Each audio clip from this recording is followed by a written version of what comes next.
बहुत बहुत स्वागत शाहनवाज हुसैन साहब आपको। पहला प्रश्न मेरा यही है कि भारतीय जनता पार्टी संगठन, जैसा कि आप भी अपने वक्तव्य में कई बार बता चुके हैं और कहते भी रहते हैं कि एक इस तरह की पार्टी है कि जो जिम्मेदारी पार्टी की ओर से मिले उसको निभाने से कोई कार्यकर्ता ना नहीं करता है या ना नहीं कर सकता है। इस तरह का आप लोगों का संस्कार है, पार्टी की शिक्षा है। अब जब ये जिम्मेदारी आपको मिली है, पहले आप केंद्र में मंत्री भी रहे, अब बिहार में आपको जिम्मेदारी मिली। कई लोगों ने कहा कि देखिए केंद्र से डिमोशन हो गया, आप इसको किस रूप में देखते हैं? लेकिन एक चुनौतीपूर्ण काम है बिहार में उद्योग स्थापित करना। कई मंत्री रहे हैं इस विभाग में, अब तक कोई विशेष सफलता मुझे दिखती नहीं। आप बिहार के उद्योग मंत्री से भी बात कर रहे हैं जी जी, और बीजेपी के राष्ट्रीय प्रवक्ता से भी बात कर रहे हैं। तो मैं बीजेपी का राष्ट्रीय प्रवक्ता हूँ और साथ में मेरे नेता नरेंद्र मोदी जी ने और पार्टी के राष्ट्रीय अध्यक्ष नड्डा जी ने हमें कहा कि जाइए बिहार में उद्योग लगा के दिखाइए। मुश्किल काम ज़रूर है लेकिन नामुमकिन नहीं। और ये सही है कि जब कोरोना की बीमारी हुई तो सबसे ज़्यादा चर्चा में बिहार रहा, क्योंकि बहुत बड़ी तादाद में बिहार के लोग सफ़र करते रहे, पूरे हिंदुस्तान में काम करते रहे और 15 दिन 20 दिन तो लोगों ने उनको खाना पीना भी दिया। बाद में जिनके यहाँ काम करते थे उन्होंने मोबाइल अपना ऑफ कर लिया और वो मजबूर हो गए अपने घर वापसी के लिए। और जब वो घर लौटे तब बिहार सरकार के पास एक बड़ा विषय था कि इनको रोज़गार यहाँ कैसे दें। जब से हमारी सरकार बनी है, पिछले 15 साल से, बीच में 1.5 साल आरजेडी के साथ जेडीयू का गठबंधन था, लेकिन बीजेपी शामिल रही है। रोड में, बिजली में, पानी में, सड़क में हम लोगों ने बेहतरीन काम किया जी। कृषि में बेहतरीन काम किया। अब हमें उद्योग में काम करके दिखाना है। बिहार के लोग, आप जानते हैं कि कई क्षेत्रों में बहुत आगे हैं, लेकिन उद्योग वहाँ पर जैसी उम्मीद थी वैसी नहीं। तो अब उस काम में लगे हैं। और काम क्या होता है, हम लोग तो पार्टी के सिपाही हैं। पार्टी कह दे कि बॉर्डर पर खड़े रहो तो वहाँ खड़े होंगे। पार्टी ने कहा जाओ कश्मीर इंचार्ज बनकर कमल खिला के दिखाओ तो कमल खिला के दिखाया।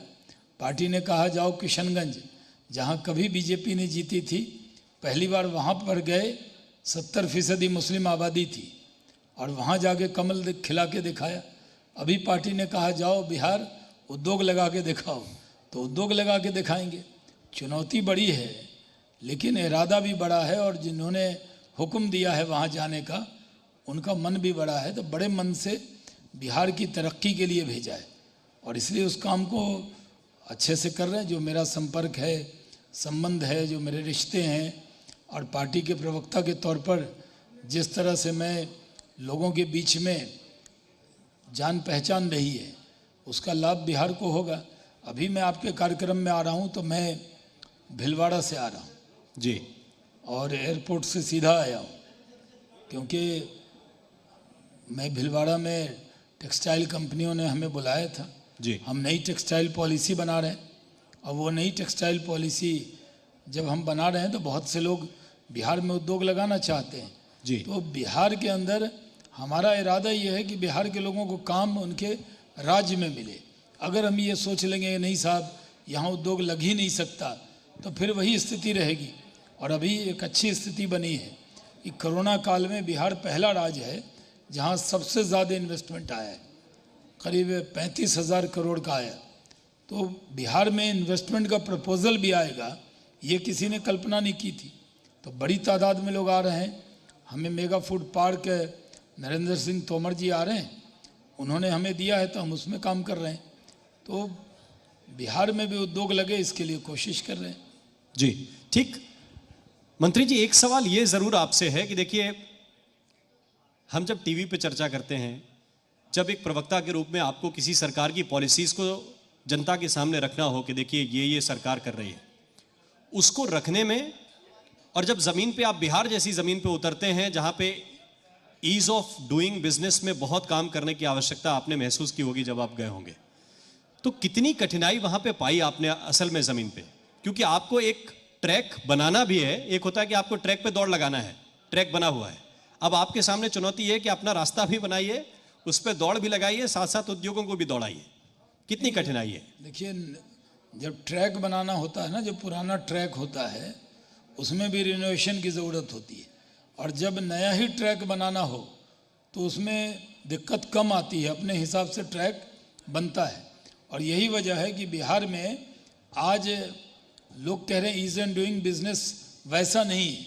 लेकिन मैं आपको बता दूं, मैंने इथेनॉल पॉलिसी बनाई जी। और उसके अंदर बिहार में हमने कहा 7 वर्किंग डेज में ऑल परमिशंस देंगे।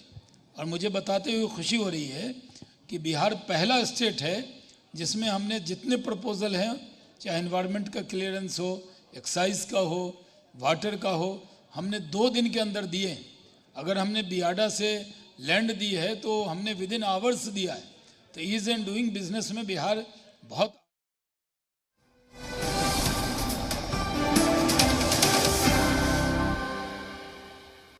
ओसाका बैटरी का वादा, अब चले 120 किलोमीटर से ज्यादा।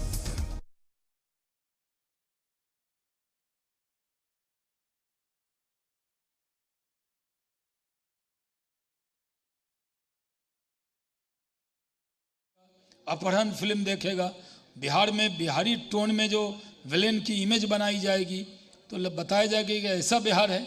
ऐसा बिहार नहीं है।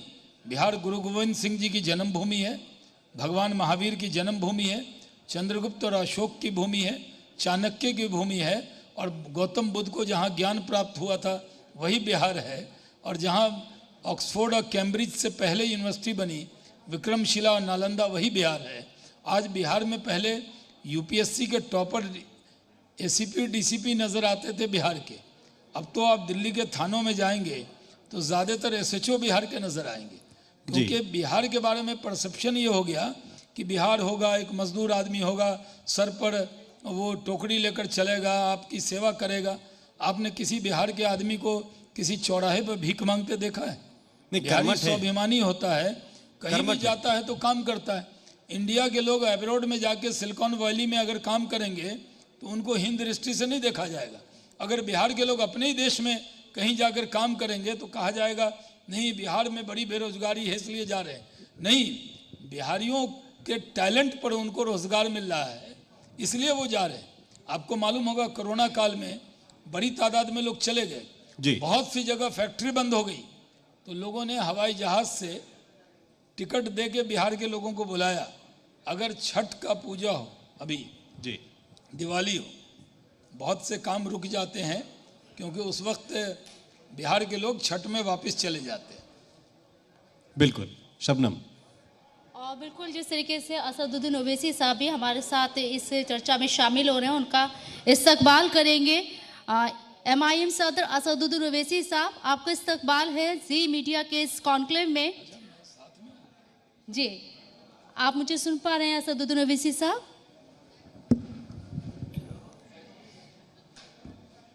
शायद आवाज मेरी आवाज पहुंचेगी जी। और असदुद्दीन ओवैसी साहब, आप मेरी आवाज सुन पा रहे हैं?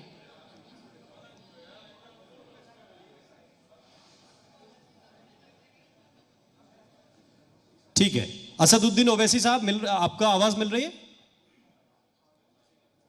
चलिए, हाँ सुन पा रहे हैं आपको। बिल्कुल स्वागत है सर आपका जी मीडिया के मंच पर।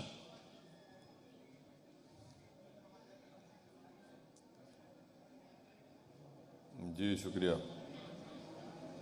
पहला प्रश्न तो यही है कि बहुत मेहनत कर रहे हैं आप उत्तर प्रदेश के चुनावों में, मेहनत रंग लाती हुई नजर आ रही है? जी, अब देखिए, किसी चीज़ के लिए दुनिया में मेहनत करना तो ज़रूरी है, बग़ैर मेहनत करे कोई चीज़ हासिल नहीं होती। तो मेहनत करना है, मेहनत करते रहेंगे और इंशाअल्लाह ताला ज़रूर अल्लाह इस मेहनत का सिला दुनिया में भी देगा और आखिरत में भी देगा हमको। शबनम। ओवैसी साहब, मैं जी सलाम से आपसे सवाल पूछना चाहती हूँ। मुसलमानों को लेकर, अक़लियतों को लेकर आप आवाज़ बुलंद करते हैं और उत्तर प्रदेश में खासकर इलेक्शन है 2022 में, न्यू बिल्डिंग इंडिया में मुसलमानों को मेन स्ट्रीम में लाने के लिए आप क्या पैगाम देना चाहेंगे और आपके पास ऐसा क्या कोई मॉडल है जिससे मुसलमानों को मेन स्ट्रीम से जोड़ा जाए?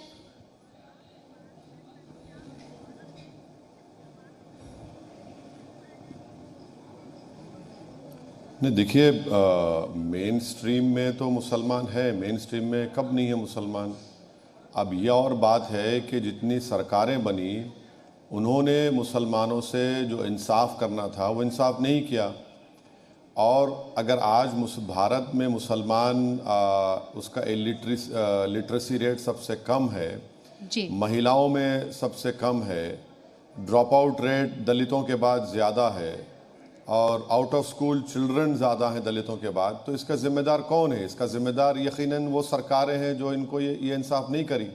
यकीनन मुसलमानों पर भी थोड़ी बहुत ज़िम्मेदारी आयद होती है। ये ज़िम्मेदारी आयद होती है कि उन्होंने जिन सरकारों को वोट दिया, जिन पार्टियों को वोट दिया, इस उम्मीद पर कि ये तमाम मसाइल हल होंगे, उनको ये मसाइल हल नहीं हुए, बल्कि उसके बदले में जो इंटर मोबिलिटी जो दूसरे कम्युनिटीज़ में है वो मुसलमानों में नहीं हो रही है।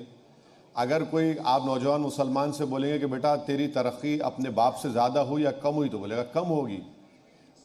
तालीम के मैदान में मौक़े नहीं मिलते, नौकरियों के दरवाजे उनके लिए बंद हो रहे हैं और तासुबियत बढ़ते जा रही है। तो ये तो सरकार का कहना है। अब मेन स्ट्रीम में लाने का मतलब ये तो नहीं हो सकता कि मैं अपने दीन को छोड़ दूँ, अपनी मजहबी शनाख्त को छोड़ दूं। तो भारत का संविधान तो मुझे इस बात की इजाज़त देता है कि मैं अपने पसंद पे मज़हब पर चलूं, अपने कल्चर की हिफाजत करूं।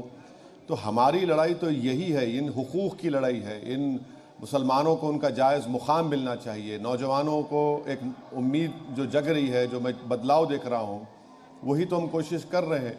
अब मेन स्ट्रीम में लाने का अगर ये मतलब है कि आप अपने मज़हब को छोड़ दीजिए, आप अपनी तहज़ीब को छोड़ दीजिए, तो ये तो गैर ज़रूरी कि किसी और की तहज़ीब को आप मुसलमानों में मुसल्लत करना चाह रहे हैं, तो वो कबूल नहीं करेंगे। ओवैसी साहब, आपको ऐसा क्यों लगता है कि मुसलमानों को उनकी तहज़ीब छोड़ने के लिए कहा जाता है, उनकी जो दीन की बातें उन्हें छोड़ने के लिए कहा जाता है?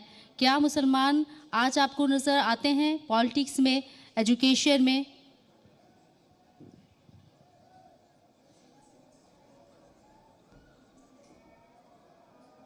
देखिए, आपके सवाल का दूसरा हिस्से का मैं पहले जवाब दे देता हूँ। देखिए, भारत की पार्लियामेंट में सियासत में मुसलमानों का जो पार्लियामेंट में शेयर है वो कितना है? 5% करीब है।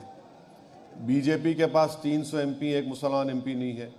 और अगर सिर्फ 22-23 एमपी जीत कर आते हैं, जिसमें से सिर्फ 2 एमपी ऐसे हैं जो आप कह सकते हैं कि हाँ उन कॉन्स्टिट्यूंसी से जीत कर आए जहाँ पर मुसलमान 10-12% है, वो सही मानों में सेकुलरिज्म कामयाब। बाकी सब तो उन कॉन्स्टिट्यूंसी से जहाँ मुसलमान 30% के ऊपर है। तो फिर जीतते क्यों नहीं है? इसलिए नहीं जीतते क्योंकि वोट देने को तैयार नहीं है। और मुसलमानों से ये कहा जाता है कि आप सिर्फ वोट डालते रहिए, अपनी लीडरशिप मत बनाइए। आप इसकी मिसाल दे रहा हूँ आपको। यूपी में समाजवादी और बीएसपी का अलायंस हुआ, भाई आपको 75% मुस्लिम वोट मिला, तब भी आपके 15 जीते, बाकी बीजेपी जीत गई। तो मालूम हुआ कि उनका जो हिंदू वोटर है उनको वोट नहीं दिया। अब यही तो हमारी कोशिश है। मेरा मानना यह है कि हमारी पार्टी का मानना है कि मुसलमानों को जब तक वो अपनी एक पॉलिटिकल लीडरशिप को नहीं पैदा करेंगे, अपने वोटों से अपने उम्मीदवारों को कामयाब नहीं करेंगे, ये मसाइल हल नहीं होंगे। अब रहा सवाल तहजीब छोड़ने का, तो आए दिन आप देखते हैं अगर कोई मुस्लिम महिला बुरखा पहनती है तो उसको समझा जाता है कि भाई ये बड़ी बैकवर्ड है। ये बैकवर्ड नहीं है। यमन की एक महिला हिजाब पहनकर उसको नोबेल प्राइज मिला। तो यही तो बहुत सी बात है। जो लिबरल किस्म के लोग हैं वो समझते हैं कि जब तक मुसलमान मज़हब पे रहेगा या मुस्लिम ख़वातीन अपने मज़हब पर चलेंगे तो तरक्की नहीं कर पाएंगे। सवाल ये नहीं है। सवाल ये है कि सरकार ने मुस्लिम महिलाओं के लिए क्या किया, बल्कि पूरे महिलाओं के लिए क्या किया। आप देख लीजिए कि आज भारत में सबसे ज़्यादा कम वर्क पार्टिसिपेशन रेट महिलाओं का, इसकी जिम्मेदार मोदी है, इनकी सरकार है। जी, असदुद्दीन ओवैसी साहब हमारे साथ इस वक्त भारतीय जनता पार्टी के राष्ट्रीय प्रवक्ता और बिहार के उद्योग मंत्री शाहनवाज हुसैन साहब भी मंच पर इस वक्त हैं। अगर आप दोनों लोग चाहेंगे कि आपस में संवाद करें तो मैं इसको आगे बढ़ाऊंगा, वरना दोनों से जो मेरा सवाल है वो बिल्डिंग न्यू इंडिया, जो हमारे इस कार्यक्रम का कॉन्सेप्ट है कि देश की तरक्की में किस तरह से योगदान होना चाहिए एआईएमआईएम का या भारतीय जनता पार्टी का या दोनों राजनेताओं का, उस विषय पे मैं इंडिविजुअल संवाद आप दोनों से कर सकता हूं। लेकिन एक प्रश्न जो बुनियादी है शाहनवाज हुसैन साहब, ये कहा जा रहा है कि प्रतिनिधित्व तो नहीं मिलता है, इसलिए फिर मुस्लिम दूसरी पार्टियों की तरफ जाने की कोशिश करता है। देखिए, कुल हिंद मजलिस इत्तेहादुल मुस्लिमीन के सदर असदुद्दीन ओवैसी साहब जहाँ से चुनाव लड़ते हैं वहाँ पर मुस्लिम आबादी बड़ी तादाद में, और इनकी पार्टी का नाम ही है कुल हिंद मजलिस इत्तेहादुल मुस्लिमीन, यानी वहाँ ऑप्शन नहीं है दूसरा, नाम से ही मुसलमानों को इत्तेहाद करने की पार्टी। तो उनको वो तो जीतते ही हैं, और मैं भी जहाँ सबसे ज़्यादा मुस्लिम आबादी है किशनगंज, वहाँ से भी मैं जीता हूँ। और जो ओवैसी साहब ने कहा कि कम जहाँ आबादी है, तब भागलपुर से जब मैं 2 बार जीता तो वहाँ तो 15% मुस्लिम आबादी थी, वहाँ से भी मैं जीता। है कि जो पॉलिटिकल पार्टी है जिस वो रिप्रेजेंटेशन कितना दे रही है, क्यों दे रही। हमारे यहाँ भारतीय जनता पार्टी में उन्होंने इशारा किया कि हमारे यहाँ कोई इलेक्ट होके नहीं आया। मैं तो 13वीं 14वीं 15वीं इन्हीं के साथ लोकसभा में मेंबर रहा हूँ और पार्लियामेंट में रहा हूँ, अभी मैं स्टेट की जिम्मेदारी में हूँ। मैं मानता हूँ कि जो पार्टियाँ बहुत ज़्यादा मुसलमानों के नाम पर सियासत करती हैं वो मुस्लिम का वोट तो ले लेती है, लेकिन जब वो उम्मीदवार खड़ा करती हैं तो बीजेपी की तरफ वोट ट्रांसफ़र नहीं करा पाती। मैं भागलपुर से जब लड़ा या जब मैं किशनगंज से लड़ा तो मुझे मेरी पार्टी का 100% जो वोट मिलता है वो मुझे मिला, लेकिन अन्य पार्टियां जैसे उत्तर प्रदेश में वो सिर्फ नाम के लिए, हमने 100 उम्मीदवार दे दिए, हमने 200 उम्मीदवार दे दिए। पिछला यूपी का चुनाव याद होगा जी। तो वो उनको उम्मीदवार देने से या एक मेंबर ऑफ पार्लियामेंट या एक एमएलए बनने से कोई तकदीर और तस्वीर बदल जाएगी, ऐसा नहीं है। ये सही है जो ओवैसी साहब पहले कह रहे थे कि पढ़ाई में कहाँ है वो, एजुकेशन में कहाँ है, जॉब में कहाँ है। तो आप देखिए सर्व शिक्षा अभियान आया अटल बिहारी वाजपेयी जी का, तो सबके लिए आया। आज अगर जितनी भी पॉलिसीज है गवर्नमेंट की वो ज़ात मज़हब के नाम पे नहीं है। गरीबी रेखा के नीचे जो लोग हैं उनको पक्का मकान मिलेगा, गैस सिलेंडर मिलेगा, उनको आयुष्मान भारत का कार्ड मिलेगा, उसमें हम गिनती नहीं बताते। भारतीय जनता पार्टी कभी नहीं कहती कि हमने इतने को दिया और इतने को नहीं दिया। हम कहते हैं जो गरीब है वो हमारा है, चाहे वो हिंदू हो या मुसलमान हो। इस चश्मे से हम सियासत नहीं करते। ओवैसी साहब उनको जिम्मेदार बताएं जो लोग हुकूमत में रह के जिन्होंने काम नहीं किया है। हम लोग तो हुकूमत में रहकर एक मिसाल दे दें कि कोई भी एग्ज़ाम है, नरेंद्र मोदी जी ने तो कहा कि अगर जितने भी इंटरव्यूज़ हैं वो ख़त्म कर दिए, और जब एग्ज़ाम होता है तो उसमें किसी को पता ही नहीं होता कि किसी का नाम क्या है, वो पता नहीं होता। कोई दिलीप तिवारी है कि शाहनवाज हुसैन, ये नहीं पता होता है जी। तो जब मसावात होगा, ट्रांसपेरेंसी होगी, ईमानदारी होगी, तो सबका भला होगा। और यही काम हम लोग कर रहे हैं। ठीक है, जब पॉलिटिक्स सियासत होती है तो उस वक्त कई लोग हैं इस मुल्क के जो मानते हैं कि उनका कॉन्ट्रैक्ट है इस कम्युनिटी के साथ, ये कम्युनिटी तो हमारे साथ ही रहेगी, ये कम्युनिटी हमारे साथ रहेगी। हम तो कहते हैं सबका साथ, सबका विकास, सबका विश्वास। तो ओवैसी साहब, आप इन्हें टक्कर देने आए हैं जो सबका साथ, सबका विकास, सबका विश्वास की बात करते हैं, या उन्हें टक्कर देने आए हैं जो कॉन्ट्रैक्ट पे लेते हैं मुस्लिमों को लेकिन बाद में उनके हाल पे छोड़ के चल देते हैं?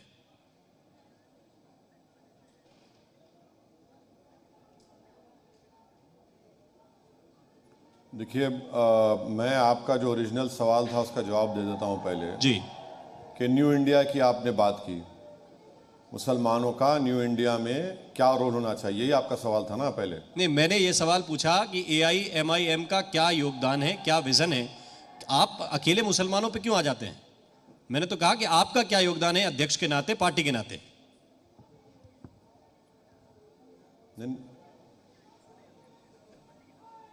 चलिए हमारी पार्टी का भी आपको सुना देता हूँ। जी देखिए, अगर आप भारत की तारीख का मुताला करेंगे तो भारत में जो मुसलमान हैं वो एक सिविलाइजेशन का हिस्सा रहा है। और दूसरी बात यह है कि हमारा मुसलमानों का वजूद, मुझे ये कहना पड़ रहा है, आपको तकलीफ़ हो रही होगी कि मुसलमानों पर क्यों आ रहे हैं, हमारा वजूद तो हमेशा भारत के लिए रहा है। तीसरी बात यह है कि हकीकत यह है कि सन 57 की जंग आज़ादी मुसलमानों के उलमाओं के फतवे से शुरू हुई। उस वक़्त तो कोई इस तरह के लोग नहीं थे जो आज हमको नेशनलिज़म का सर्टिफिकेट देना चाहते हैं। और तीसरी बात यह है कि भारत में जितने ख़बरस्तान हैं वो हमारी वफ़ादारियों की निशानियां हैं। पांचवी बात यह है कि हमने भारत की जमहूरियत को मजबूत किया है। इलेक्शन में हम हिस्सा लेते हैं और हमको हमारा हिस्सा नहीं मिलता।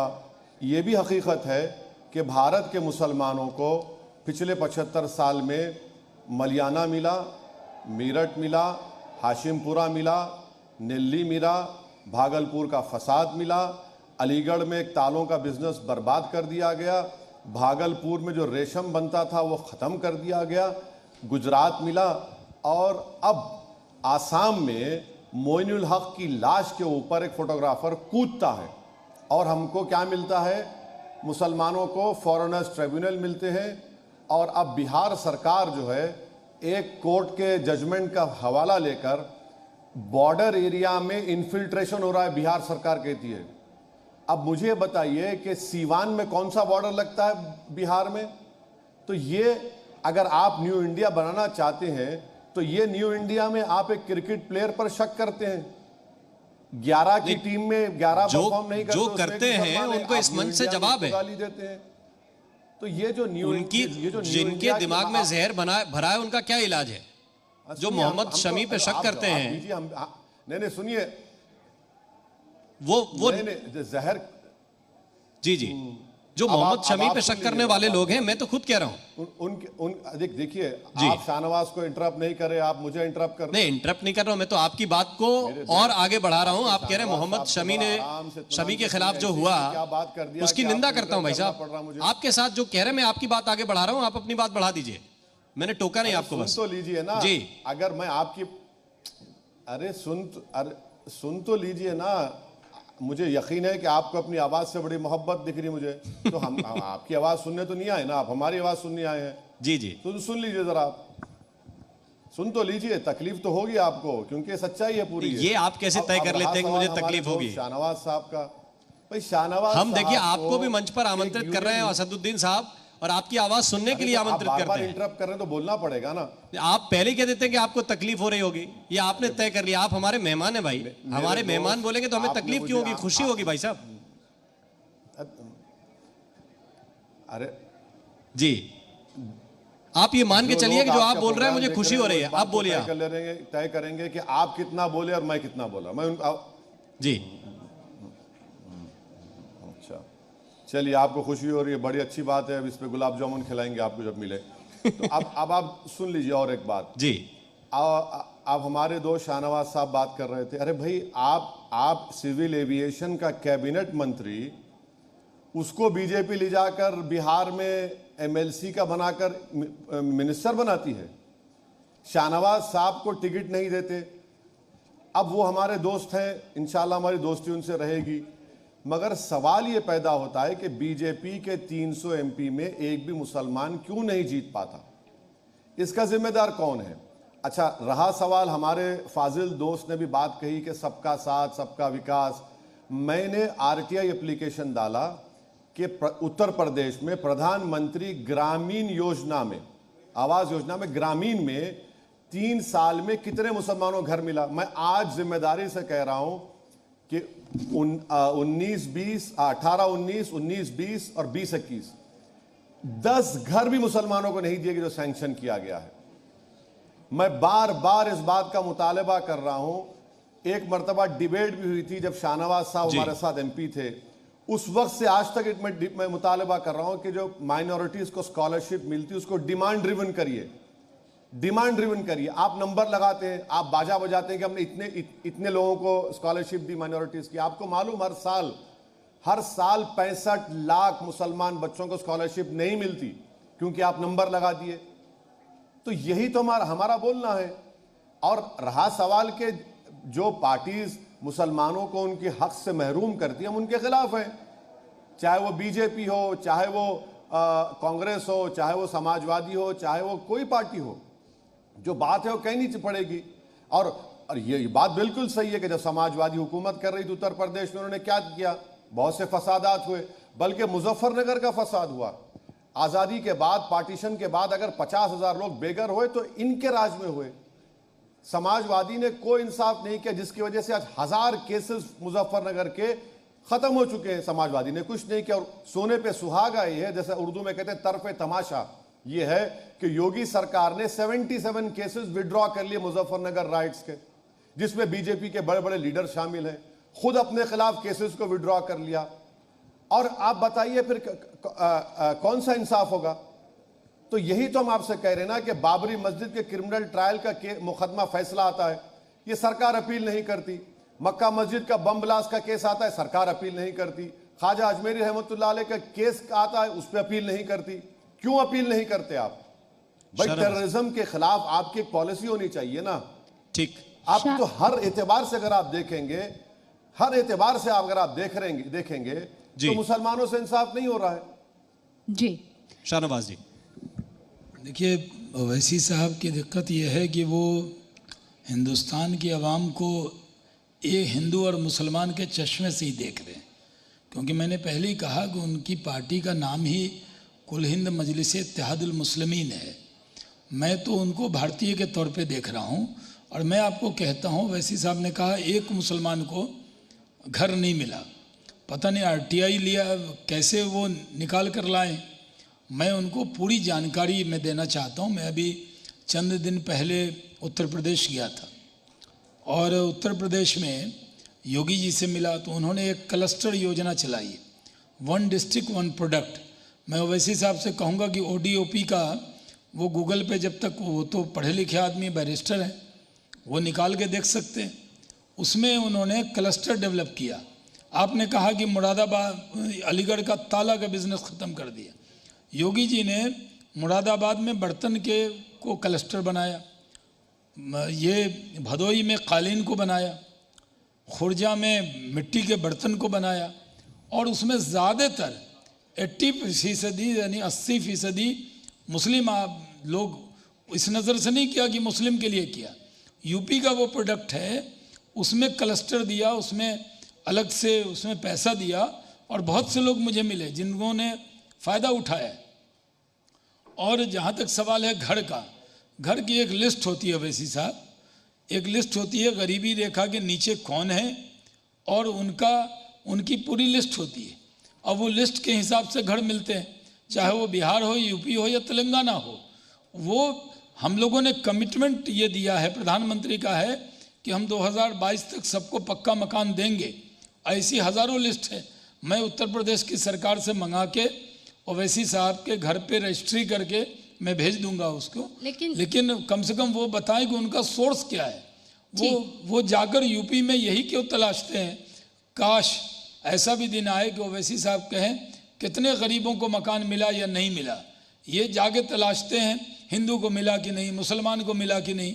जो गरीब है वो गरीब है, उसकी कोई जात मजहब से कोई भेदभाव कर ही नहीं सकता। ठीक है, बीजेपी जो कहती हुकूमत है में कि बैठता सबका है साथ सबका वो ऐसा विकास। करेगा तो सरवाइव नहीं कर सकता। लेकिन शाहनवाज साहब, आखिर क्यों बीजेपी के ऊपर ये इल्ज़ाम लगते हैं? तमाम अपोजिशन जमात की अगर मैं बात करूं तो बीजेपी को ये दिखाने की कोशिश होती है कि वो मुस्लिम मुखालिफ है, यानी कि मुस्लिमों के लिए काम नहीं करती है। ये नज़रिया क्यों है? देखिए, एक परसेप्शन बन गया, जैसा मैंने बिहार के बारे में आपको बताया था कि बिहारियों के बारे में परसेप्शन बन गया कि ये मजदूर टाइप के लोग हैं। सही बात है, मेहनत करते हैं, मेहनतकश हैं। और कोई नहीं जानता कि यूपीएससी में कितने आए, टॉपर कहाँ का है। और ये चीज़ें की चर्चा, ये जो चीज़ें हैं चर्चा कम होती है। चर्चा ये होती है कि कुछ भी दिक्कत होगी, कांग्रेस की आदत थी, कुछ भी परेशानी हो जाए, नेहरू जी के ज़माने से लेकर उनके आखिरी अंतिम प्रधानमंत्री तक यही कहा जाता था, कुछ भी दिक्कत हो मुस्लिम को, इसमें बीजेपी का हाथ है, आरएसएस का हाथ है, ये कह दिया जाता था। कभी नहीं रहा ऐसा। हमारे नेता अटल बिहारी वाजपेयी जी हों, हमारे नेता नरेंद्र मोदी जी हों, एक दिमाग में एक बात है कि लोगों की खिदमत करना है, गरीबों को जो अंतिम पायदान पे समाज के बैठे हैं, चाहे कोई भी हो, उनको आगे लेकर जाना है और इस पर काम कर रहे हैं। लेकिन परसेप्शन बना हुआ है, समाजवादी पार्टी आती है वो अलग तरह की राजनीति करती है, बसपा अलग तरह की राजनीति करती है, कांग्रेस के पास तो कॉन्ट्रैक्ट है। उनको लगता है कि आज़ादी जब मिली तो मुस्लिम समाज के लोग उनकी ग़ुलामी कबूल कर ली, यानी मुस्लिम को आज़ादी कांग्रेस देने को तैयार नहीं है। तो आज जिन दंगों का भी नाम लिया है जी, वो सब कांग्रेस के दौरे इख्तिदार में हुए। अब बीच में ओवैसी साहब थोड़े दिन तक कांग्रेस को सपोर्ट भी किया उन्होंने। तो दिक्कत है कि एकदम इन सब से दूर रहिए और मेरी तो गुजारिश है उनसे कि आप सही जानकारी ज़रूर दीजिए। आपने जो ये कहा है कि एक भी घर मुस्लिम को नहीं मिला है, मैं प्रोग्राम ख़त्म होते ही मैं उत्तर प्रदेश सरकार में फ़ोन करूंगा और वो लिस्ट मंगाऊंगा। हम हिंदू मुसलमान के नाम से लिस्ट नहीं बनाते, लेकिन ये उनका इल्ज़ाम सही नहीं। ओवैसी साहब क्या कहेंगे, आपने जो इल्ज़ाम आयद किया है अभी मौजूदा जो सरकार है उत्तर प्रदेश के अंदर, आपने जो इल्ज़ाम आयद किया है उसको लेकर शाहनवाज हुसैन साहब ने कहा है कि पूरा डिटेल मंगाएंगे और वो दावा कर रहे हैं, ये वादा कर रहे हैं कि जो आपने इल्ज़ाम लगाया है वो ठीक नहीं है।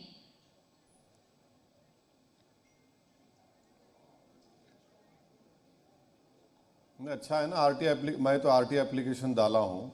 जो मुसलमानों घर सैंक्शन हुए उसमें से अगर 10 घर का नाम बता दीजिए जो घर में रह रहे हैं, सैंक्शन तो करे मगर नहीं दिया गया। दूसरा, शाहनवाज साहब को मैं एक और इत्तला देता हूँ, वो प्रोग्राम ख़त्म होने के बाद ministry of minority affairs government of India के वेबसाइट पर जाइए और आप जाकर उसमें पढ़ लीजिए कि एमएसडीपी के फंड में उत्तर प्रदेश को 1100 करोड़ रुपए दिए गए। कितने? 1100 करोड़। 16 करोड़ खर्चा किया अपनी यूपी सरकार ने। और तीसरी बात यह है कि जितने एनकाउंटर मुसलमानों के हुए वो भी देख लीजिए, 37% करीब मुसलमानों के एनकाउंटर योगी सरकार ने किए। चौथी बात यह है कि एक गुप्ता नाम का शख्स मारा गया गोरखपुर में, मुख्यमंत्री के कॉन्स्टिट्यूंसी में, उसको सरकार जो है 50 लाख देती है। उन्नाव में एक फैसल लड़का है जो तरकारी बेचता था, पुलिस स्टेशन में मारा गया, कोई फटक के पूछता नहीं है उसको। ये इंसाफ की बात कर रहे हैं।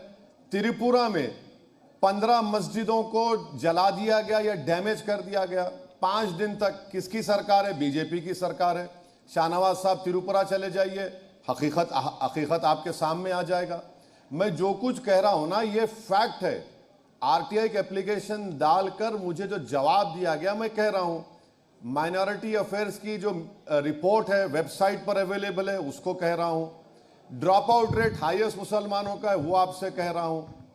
आज बिहार की आप बात कर रहे हैं, सीमांचल में जहां पर हमारे एमएलए जीत कर आए, बल्कि पूरा सीमांचल में जमीन कट रही है। कहां है आपकी जेडीयू गवर्नमेंट? लोग बारिश से परेशान है। तो ये सब चीजें हमें, शाहनवाज साहब, इन चीजों को देखने की जरूरत है आपको। और हम तो चाहेंगे कि बीजेपी आपको गुजरात से टिकट दे और वहां से आप जीत कर आए। 1984 से एक एमपी नहीं जीता गुजरात का जी। हम तो चाहेंगे शाहनवाज साहब वहां से, मोदी जी उनको अहमदाबाद से टिकट दे दे, वहां से जीत कर आ जाए। एक यूनियन मिनिस्टर को, सिविल एविएशन का मिनिस्टर, जिसको इलेक्शन हरा देती है बीजेपी, खुद टिकट भी नहीं देती। और आप बेचारे शाहनवाज साहब हमारे दोस्त जरूर हैं, फाजिल दोस्त हैं, अच्छे आदमी हैं, मगर वो एक, अब क्या बोल सकते हैं, बीजेपी में है बहुत। नहीं बोलेंगे, वो आपको जवाब देना चाह रहे हैं। आपस में जो गुफ्तगू करते हैं तो शाहनवाज साहब से हमारी बात होती है, मगर ये शाहनवाज साहब वो छोड़ दीजिए। जी जी, वो जवाब दे रहे हैं आपकी बात का। नहीं, वो तो जवाब देते हैं, उनको जवाब देना भी चाहिए क्योंकि वो पार्टी से ताल्लुक रखते हैं। और हमको ये भी बता दीजिए कि क्या बीजेपी उत्तर प्रदेश के चुनाव में किसी मुसलमान को भी एमएलए बनाकर लेकर आएगी क्या? जी, पहली बात तो ये अच्छा, है। आखिरी बात हमारी बात सुन लीजिए। शाहनवाज साहब जवाब देने से पहले ये बार बार कह रहे हैं कि मुसलमान हिंदू क्यों कहते हैं। देखिए, संविधान में राइट टू इक्वालिटी एक फंडामेंटल राइट है और इक्वालिटी की जो बात होती है वो सब्सटेंटिव इक्वालिटी की बात होती है। तो सब्सटेंटिव इक्वालिटी का मुतालबा ये है कि इंसाफ हो। और प्राइम मिनिस्टर का 15 पॉइंट प्रोग्राम है। 6.5 साल से नरेंद्र मोदी भारत के वजीर आजम है। 15 point programme, prime minister 15 point programme है। एक मीटिंग नरेंद्र मोदी नहीं लेते 15 पॉइंट प्रोग्राम की, एक मीटिंग नहीं लेते। क्यों नहीं लेते भाई? आप ही के नाम से तो है ना 15 पॉइंट प्रोग्राम। माइनॉरिटीज के एम्पावरमेंट का प्रोग्राम, से मुसलमानों का नहीं है। एक मीटिंग नहीं ले। कैबिनेट सेक्रेटरीट 6.5 साल में एक मीटिंग लिए। ये सब फैक्ट है। अब आप अगर सब्ज बाग दिखा रहे हैं तो सब्ज बाग आप में उनकी मजबूरी है बोलना, मगर मैं तो साफ तौर से कह रहा हूं ना भाई, ये सब चीजें हो रही हैं। क्या बीजेपी रोक नहीं सकती थी? ये जो मोहम्मद शमी की जो को गालियां दी गई, बीजेपी नहीं बोल सकती थी उन बारे में? दिल्ली में फसाद हुआ, देश के गद्दारों को गोली मारो बोला गया, उसको आप मंत्री बना दिए। एक के बाद एक जवाब दे रहे हैं। बहुत सारे सवाल आपके एक साथ हो गए हैं। यूएपीए लगा दिया, कुछ जवाब छूट जाएंगे। शाहनवाज जी, फिर और कौन सी दास्तान बताएंगे इसमें? जी जी, आप ज्यादा मौका ओवैसी साहब को दे रहे हैं, तो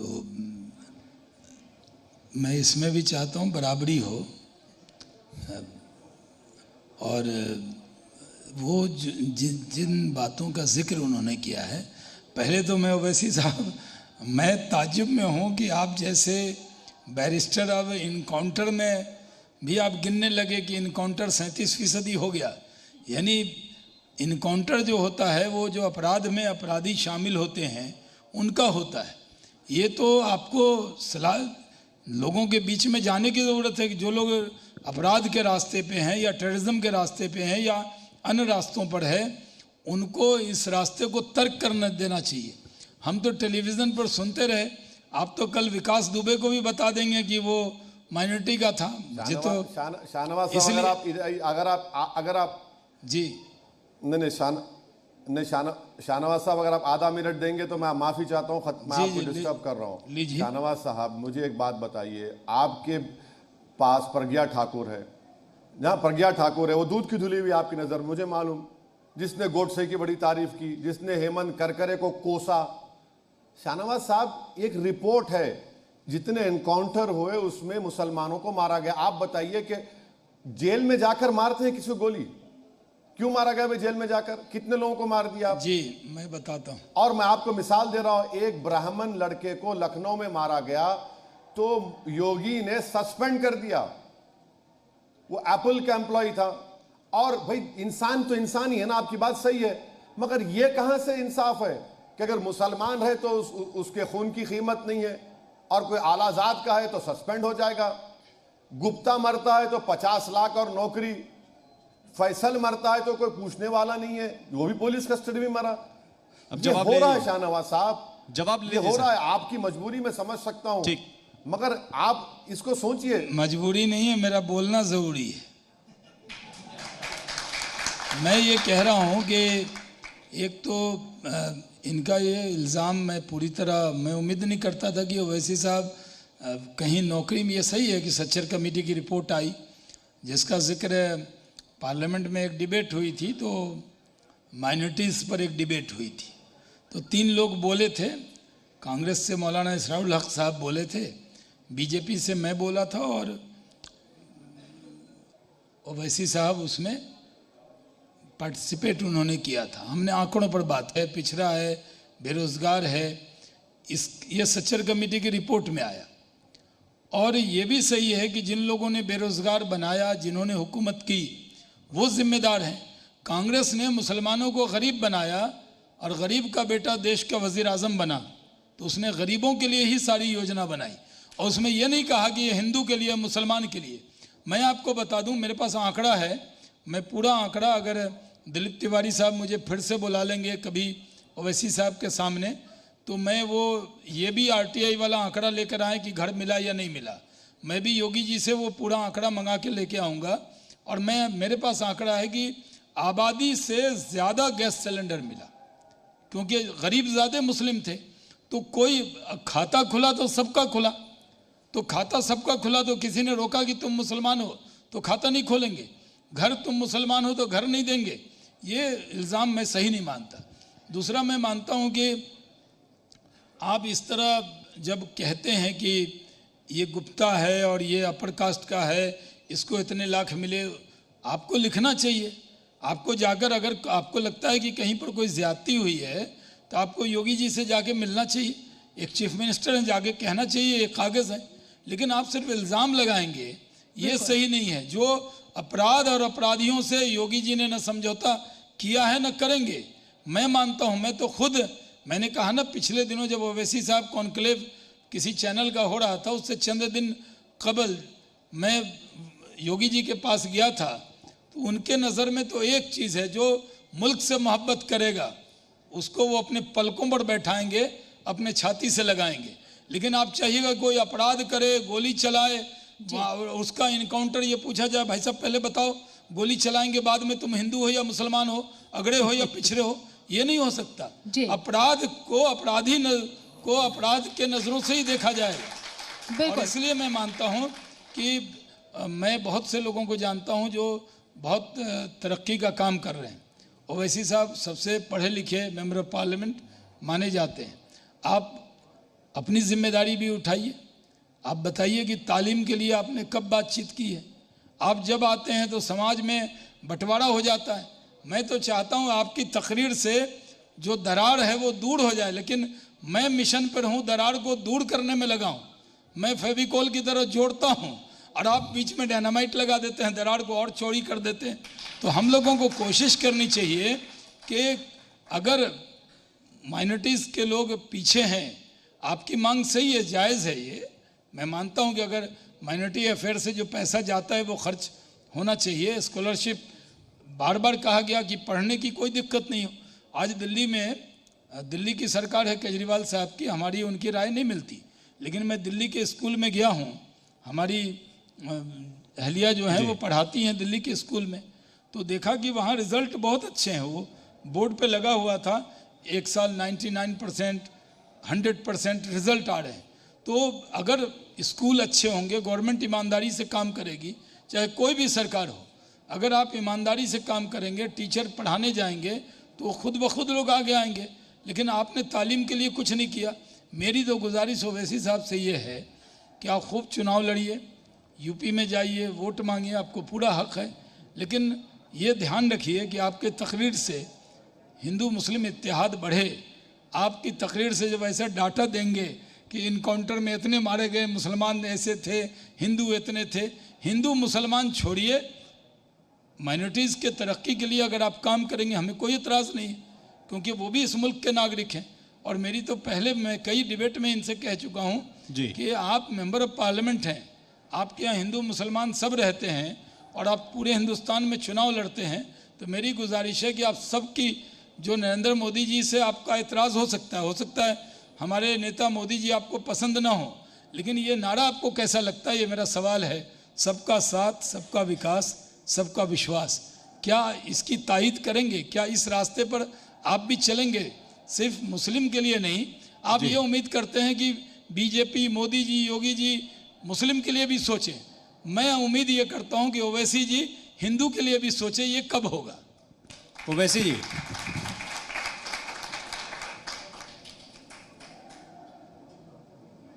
ओवैसी जी आवाज सुन पा रहे हैं आप? देखिए, अगर आप एम्पिरिकल डेटा पर बात करेंगे तो सबसे पिछड़ा कौन है?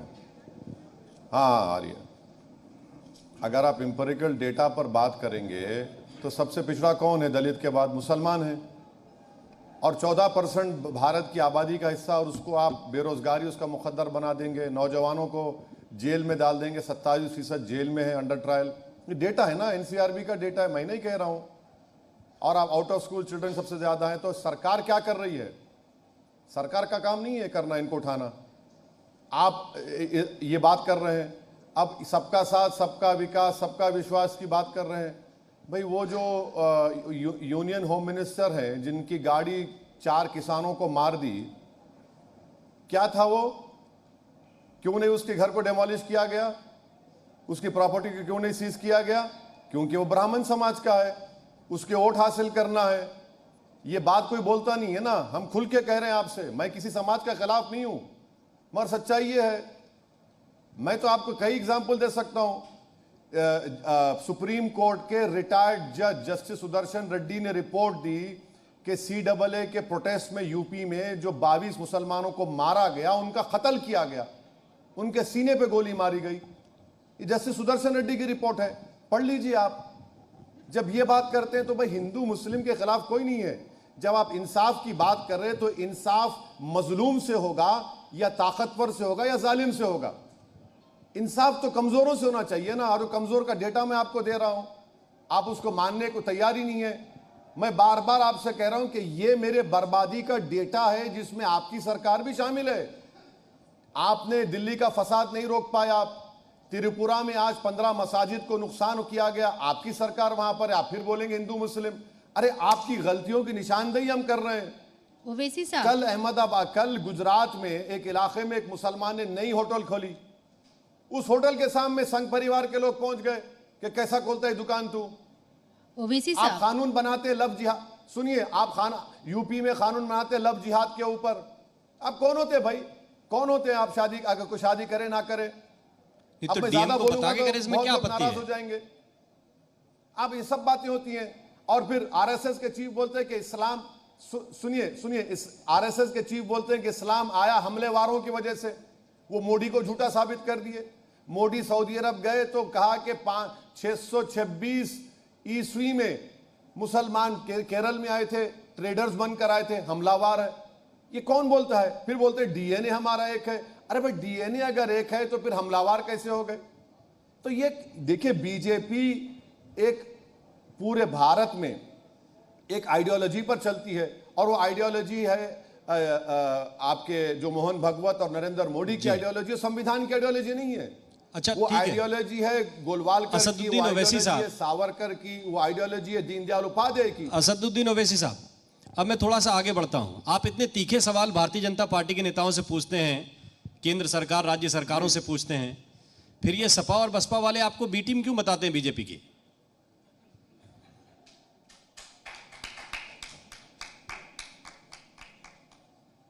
अब देखिए, ये एक मामले में सपा, कांग्रेस और बीजेपी एक हो जाते हैं। ये कोई पार्टी नहीं चाहती कि मुसलमानों का एक पॉलिटिकल लीडरशिप बने, मुसलमानों का पॉलिटिकल एम्पावरमेंट हो।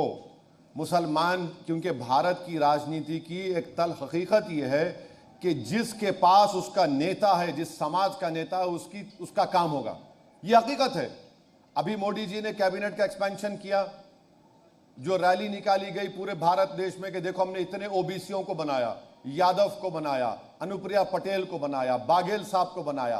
तो यही तो हम कह रहे हैं, ये कोई पार्टी नहीं चाहती कि पॉलिटिकल लीडरशिप हो। अब रहा सवाल बी टीम का, शाहनवाज साहब मेरी बात की तस्दीक करेंगे।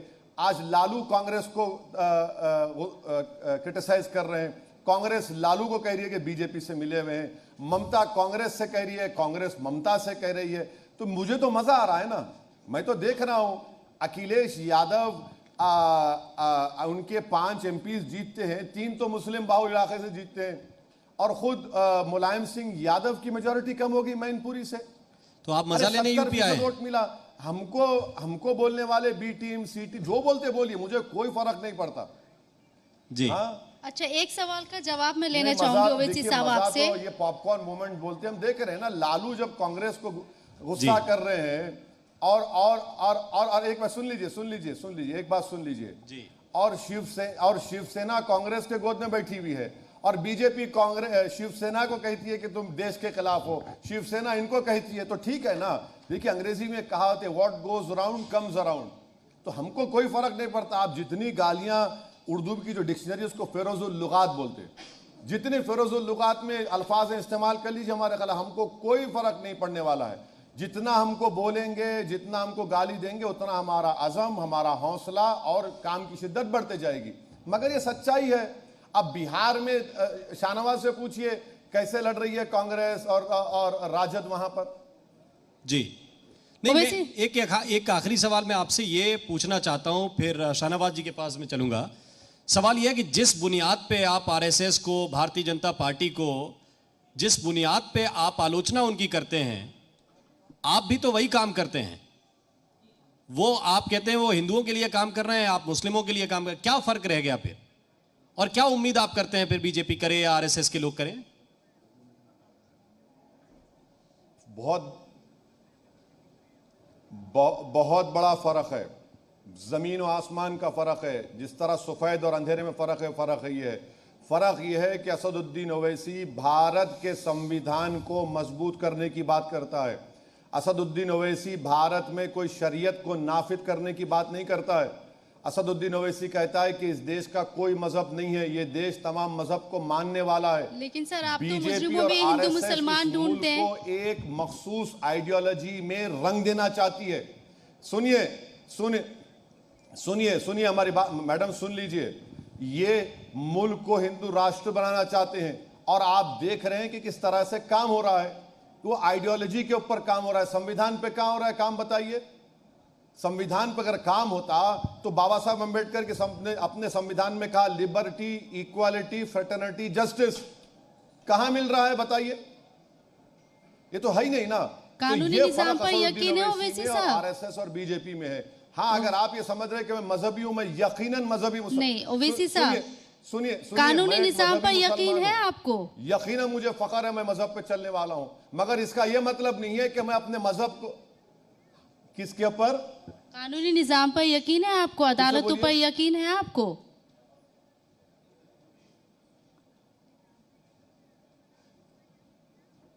देखिए, मुझे हुकूमत वक्त के ऊपर भरोसा नहीं, अदालत पर है। आज अदालत ने क्या कहा?